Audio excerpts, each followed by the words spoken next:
Malam ini aku akan cerita tentang rumah angker di Majalengka. Cerita yang cukup panjang, semoga nggak jadi kamu bosan ya. Yang penakut, jangan baca sekarang. Ini salah satu pengalaman yang bikin aku agak trauma. Serius, jangan baca sendirian. Masa kuliah dulu, ada satu teman dekat perempuan namanya Dian. Ya, bisa disebut pacar kali ya. Tahun 2007, Dian tinggal dan kuliah di Bandung juga. Kami beda kampus sih, tapi masih satu angkatan. Dan ayah Dian seorang pejabat tinggi di suatu bank daerah. Warga yang cukup kaya. Sebagai pejabat tinggi, ayah Dian selalu pindah tempat kerja. Dan tentu saja rumah dinasnya ikut pindah. Nah, sebelum masuk ke cerita lebih lanjut, Jurnal Horor akan banyak mengucapkan banyak terima kasih yang sudah support subscribe-nya. Yang belum subscribe, silahkan subscribe, itu gratis. Yang sudah like juga terima kasih, yang udah komen terima kasih, yang sudah share juga terima kasih. Dan ini merupakan cerita dari True Horornya Bri Story. Nanti buat linknya kalian bisa langsung baca di thread horornya Bri Story, di thread horornya di Twitter. Nantilah link ceritanya akan cantumkan di link di deskripsi ya. Oke, gak usah lama, masuk lagi ke cerita. Nah, pada saat itu beliau baru saja mendapat tugas baru untuk memimpin salah satu kantor cabang dari bank itu, yaitu cabang di kota Majalengka. Dan Majalengka adalah kota kecil yang terletak di bagian timur Jawa Barat. Bukan kota yang dilalui oleh jalur utama lintas Jawa. Jadi menurut aku cukup sepi sih kotanya. Sebagai pacar yang sudah cukup lama kenal dengan keluarga Dian, mau gak mau aku harus ikut bantu pindahan rumah dari rumah yang lama ke rumah dinas yang baru di Majalengka. Tapi emang pada dasarnya aku senang jalan-jalan, apalagi keluar kota. Jadi ya senang-senang aja sih diminta bantu untuk pindahan. Gue ingat banget, aku ingat banget waktu itu hari Kamis. Ketiganya kami berangkat dari Bandung ke Majalengka menggunakan mobil pribadi. Kok kayaknya iya, karena adik perempuan Dian juga ikut. Ira namanya. Kalau saat itu masih berumur 19 tahun lah kalau nggak salah. Duduk di belakang pengemudi, gue mengarahkan mobil ke Majalengka melalui jalur Sumedang Jatiwangi. Aku suka jalur ini karena di beberapa wilayah masih ditemui pohon-pohon jati di kanan kiri jalan. Bisa dibilang hutan-hutan kecil sih. Itu dulu, entahlah sekarang. Singkat cerita, sekitar jam 5 sore kami sampai di Majalengka, kota yang cukup bersih dan rapi. Yang menarik perhatian adalah lenggangnya kota ini. Masih sepi sekali, mungkin sangat sepi. Gak mampir kemana-mana, kami langsung menuju alamat rumah. Gak memakan waktu lama, kami pun sampai di tujuan. Rumah besar dengan halaman luas, berdiri kokoh 2 pohon mangga yang rindang di dalam pagar. Bangunan arsitekturnya Belanda yang sudah direnovasi. Aku parkir di carport sebelah kiri. Ada jalur mobil yang mengarah ke belakang lewat pintu rumah. Tebakan aku di belakang rumah ada garasi. Sebelum masuk ke dalam rumah, aku tuh sempat berlihat sekitar gitu. Pagar depan adalah trotoar yang berada di sisi jalan yang cukup besar, meskipun bukan jalan protokol. Bukan sok-sokan melankolis, angin sore itu berhembus sepoi-sepoi, meniup daun-daun pohon mangga di halaman rumah yang jadi bersuara. Udara sore itu cukup sejuk, walaupun gak sedingin Bandung. Aku coba susuri jalan kecil yang mengelilingi rumah melalui pintu samping. Jalur ini cukup untuk lewat satu mobil. Benar dugaan aku. Setelah sampai di halaman belakang, ternyata memang ada garasi mobil yang cukup besar. Garasinya beratap tapi tanpa dinding di sisi-sisinya. Hanya ada 4 tiang pancang yang menyangga atap. Tepat di tengah-tengah halaman belakang, kembali aku melihat ada pohon mangga besar dan rindang. Aku sedikit trauma kalau melihat pohon mangga, apalagi di rumah itu ada 3 pohon mangga. Lama aku mengintip garasi mobil yang letaknya ada di belakang rumah itu. Kondisinya gak terawat, dengan debu tebal. Lantainya pun debunya tebal, terlihat kumuh. Perasaan aku gak enak melihat garasi ini. Ada yang aneh, auranya lumayan seram, dan itu bikin aku merinding. Lanjut berjalan melihat sekitar belakang rumah, saya menemukan hal yang lebih menarik perhatian. Di paling pojok belakang bangunan ada kamar mandi. Kebetulan udah kebelet nih pipis. Aku masuk ke kamar mandi itu. Kamar mandi ini terlihat jarang dipakai, daun kering bertebaran di lantainya. Kamar mandi besar dengan desain model zaman dulu, dengan batu-batu alam yang menempel di dinding. Bak mandinya yang besar dengan kloset yang jongkok. Sore itu sudah mulai gelap. Cahaya kamar mandi hanya bersumber dari lampu 5 watt redup. Setelah selesai, aku melangkah keluar kamar mandi. Keanehan melihat rumah ini bertambah setelah aku melihat di sebelah kamar mandi belakang ada sumur yang cukup tua. Hanya ada sumurnya aja, nggak ada tali dan ember yang biasanya digunakan untuk mengambil air dari dasar sumur. Lumut terlihat membuat tembok mengelilingi lubang sumur. Lubang sumur ditutupi oleh papan yang cukup tebal dan lebar.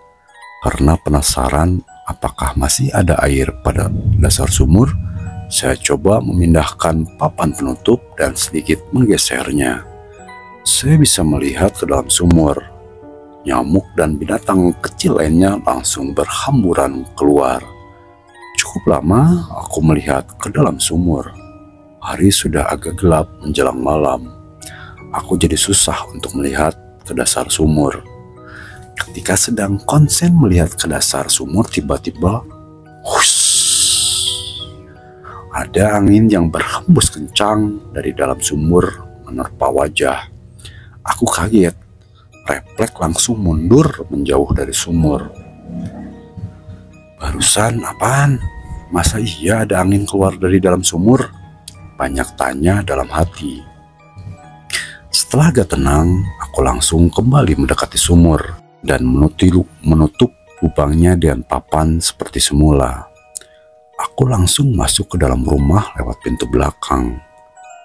Kenapa mukanya begitu? Kayak baru lihat hantu? Tanya Dian melihat aku yang masih agak terbengong-bengong. Gak ada apa-apa, jawabku.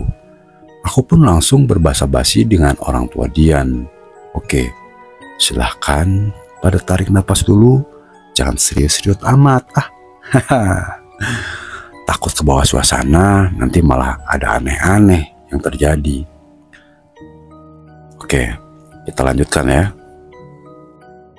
Oh ya, barang-barang dan perabotan milik orang tua Dian sudah sampai sehari sebelumnya. Sudah diletakkan di tempatnya masing-masing. Kami tinggal merapihkannya saja. Setelah berada di dalam, barulah terlihat kalau rumah itu rumah yang besar, hasil arsitektur zaman dulu, langit-langit yang tinggi dan tembok yang tebal. Kira-kira begini nih denah rumahnya. Sebelah kiri adalah bagian depan, sebelah kanan adalah bagian belakang rumah. Di dalam ada 2 toilet, satu di kamar utama yaitu kamar orang tuanya Dian, satu lagi di sebelah dapur. Dan 1 toilet di belakang rumah yang sebelah sumur tadi. Kalau nggak terpaksa, aku nggak akan ke toilet itu. Tapi nanti di tengah malam, aku terpaksa harus ke tempat itu. Setelah maghrib, kami berkumpul di ruang tengah, berbincang dan lanjut makan malam. Dari awal, aku memang berencana untuk menginap dan pulang ke Bandung besok paginya. Aku diberikan kamar yang paling depan. Orang tua Dian tidur di kamar utama. Dian dan Ira di kamar kedua. Tapi sebenarnya ya selepas maghrib, aku tuh sempat berubah pikiran. Aku mau pulang ke Bandung aja malam itu. Karena perasaan aku udah gak enak sejak kejadian di sumur pada sore tadi. Tapi orang tua Dian gak ngasih aku untuk pulang. Ya sudah, aku nurut. Aku pikir cuma semalam ini, semoga gak terjadi apa-apa. Ternyata nanti nggak seperti itu. Ada yang aneh dengan rumah ini. Akhirnya malam menjelang. Sekitar jam 10 kami masuk ke kamar masing-masing. Semoga teman-teman masih ingat tentang kebiasaan aku kalau tidur. Kalau tidur harus ada TV dan dalam keadaan menyala. Aku nggak akan bisa tidur kalau TV mati. Sialnya, di kamar itu hanya ada tempat tidur dan meja, nggak ada TV. Sepertinya malam ini akan malam yang panjang, umam aku dalam hati. Akhirnya jam-jam awal di kamar aku habiskan dengan bengong. Kenapa nggak mainin HP, Bri? Tahun-tahun itu jaringan internet di HP masih susah. Jangankan 4G dan 3G. Dapat sinyal seluler aja udah bagus. Aku benar-benar gak bisa tidur. Guling sana, guling sini gak jelas. Tetap saja ngantuk gak datang-datang. Gak terasa jam sudah menunjukkan pukul 12 tengah malam. Dan tetap aku belum tidur juga. Gelisah perasaan, makin gak enak. Kamar aku letaknya paling dekat dengan jalan raya di depan rumah. Tapi malam itu jalanan terdengar sangat sepi. Hanya sesekali motor yang melintas. 99% aku merasa gak pernah salah. Ada yang aneh dengan rumah ini. Makanya aku memutuskan untuk tidur dengan pakaian lengkap. Kunci mobil dan dompet sudah berada di dalam saku celana. Persiapan kalau ada apa-apa, aku tinggal kabur melarikan diri. Benar seperti yang aku duga, makin gak karuan perasaan ketika sayup-sayup aku seperti mendengar suara bayi yang sedang tertawa kecil. Iya, bayi. Dan gak ada bayi di rumah itu sejak aku datang. Suara terdengar dari arah ruangan tamu yang letaknya ada di depan kamar. Aku langsung duduk di pinggir tempat tidur. Coba menajamkan pendengaran, apa itu benar? Suara bayi. Ya, ternyata itu benar. Suara tawa bayi. Suaranya semakin lama semakin jelas. Saya berani membuka pintu untuk memastikan. Saya memilih untuk diam di dalam kamar dan mencoba tak menghiraukan. Tapi tetap aja aku ketakutan. Di titik ini, teror baru saja dimulai. Tak lama kelamaan, suara tawa bayi menghilang. Agak sedikit lega, tapi aku tetap gak bisa tidur. Dan sesuatu yang paling gak diharapkan terjadi, akhirnya terjadi juga. Aku kebelet pipis. Gak akan bisa kalau harus menahan pipis sampai pagi. Akhirnya aku memutuskan untuk nekat keluar kamar dan ke toilet. Aku buka pintu kamar pelan-pelan karena masih was-was dengan suara bayi yang berasal dari ruang tamu tadi. Alhamdulillah, ternyata gak ada apa-apa. Ruang tamu dalam keadaan gelap. Aku pun lanjut berjalan ke arah toilet.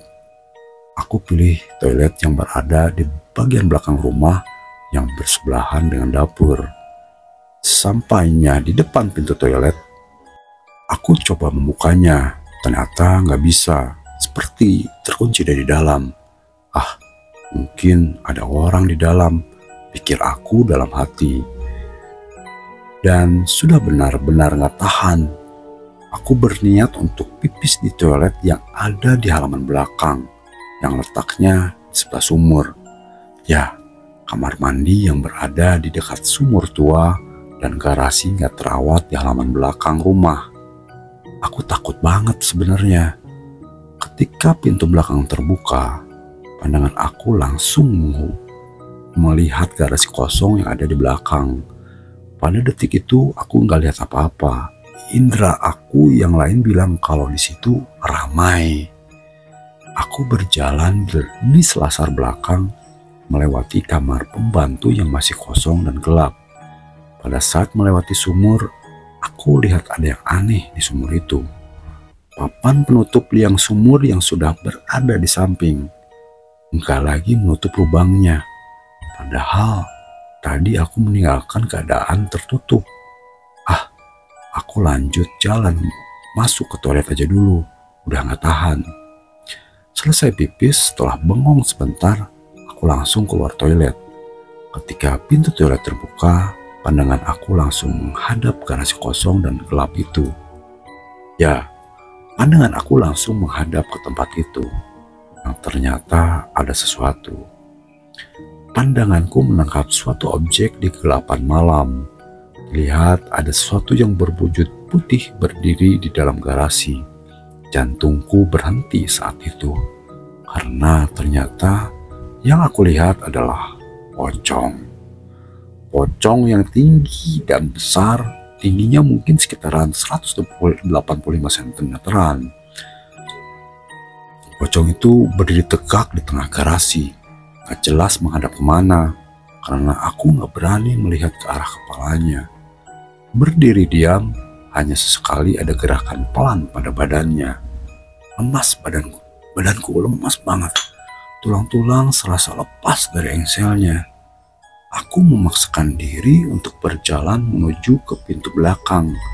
Aku seret kaki ke arah pintu. Aku gak berani lagi melirik ke arah garasi tempat pocong itu berdiri.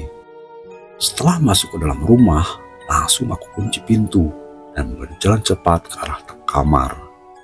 Sampainya di dalam kamar, aku langsung mengatur napas.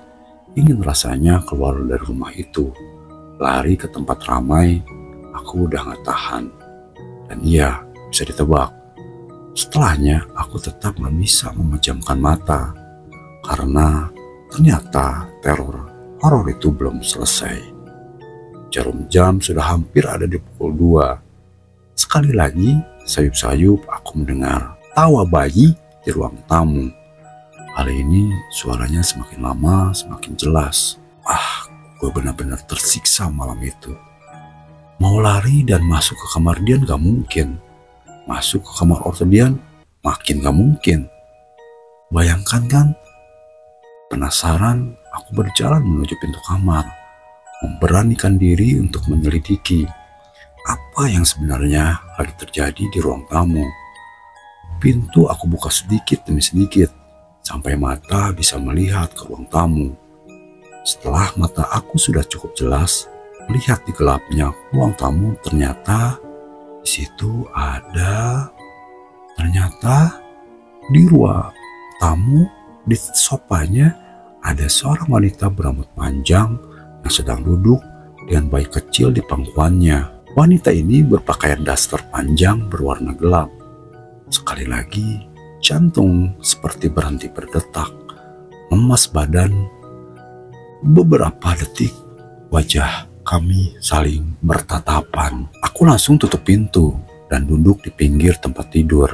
Gemetar badanku, bulu kuduku berdiri semua. Pikiran semrawut memikirkan apa yang harus aku lakukan. Sementara tawa perempuan dan bayinya itu terus-terusan terdengar.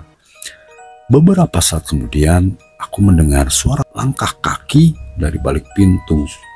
Terdengar langkah yang sepertinya datang dari bagian belakang rumah menuju ke ruang tamu, tempat perempuan memangku bayi itu berada. Jadi ramai sekali mendengarnya. Beberapa kali juga tawa bayi bergantian tangisan dan suara perempuan yang coba menenangkan sang bayi. Aku diambang pingsan. Aku berharap pingsan beneran. Duk, duk, duk. Begitu kira-kira langkah kaki bersuara. Kadang terdengar tergesa-gesa, kadang terdengar santai. Doaku cuma satu, semoga mereka tetap beraktivitas di luar kamar. Semoga mereka gak mencoba masuk ke dalam kamar. Sementara aku di dalam kamar, belisatan dan keringat dingin bercucuran, tiba-tiba gagang pintu bergerak-gerak, seperti ada yang mencoba membuka pintu. Aku semakin panik, karena jarak pintu dan tempat aku duduk hanya berjarak beberapa meter saja. Sial, aku lupa mengunci pintu sedari awal. Pintu terbuka pelan-pelan, perasaanku semakin gak karuan. Ketika pintu terbuka agak lebar, menyembul kepala perempuan berambut panjang dari balik pintu, dengan wajah yang tersenyum kecil, memandang ke arah. Ingatan aku cuma sampai pada detik itu saja. Selebihnya gak ingat apa-apa lagi. Ternyata aku gak sadar diri. Aku benar-benar pingsan. Aku baru sadar setelah Dian membangunkanku untuk sholat subuh. Aku gak menceritakan kejadian yang aku alami malam itu kepada Dian dan keluarga. Setelah sholat Jumat, aku pulang ke Bandung sendirian. Sementara Dian dan Ira ke Bandung pada hari Minggunya. Belakangan, ternyata ayah Dian hanya bertahan 1 bulan di rumah itu. Beliau memohon pindah dan mencari rumah dinas di tempat lain. Setelah itu, baru aku cerita tentang kejadian yang aku alami. Dan ternyata orang tua Dian yang juga mengalami hal yang sama, diteror horor oleh penghuni rumah. Nah, itu treat horor dari Bri Story tentang rumah dinas angker di kota Majalengka. Buat kalian nanti bisa cek langsung treat horornya, linknya nanti dicantumkan di kolom deskripsi ya. Terima kasih yang sudah mampir, terima kasih yang sudah like, yang sudah komen, yang sudah share juga. Terima kasih banyak atas supportnya. Dan jangan lupa, kita tidak sendirian di dunia ini. Kita benar-benar berdampingan sama mereka yang tak kasat mata. Dan masih banyak hal-hal lain yang di luar nalar yang mungkin tidak bisa dipecahkan secara logika. Sampai ketemu lagi di cerita-cerita seram, di cerita-cerita horor lainnya, hanya jadi jurnal horor. Salam horor.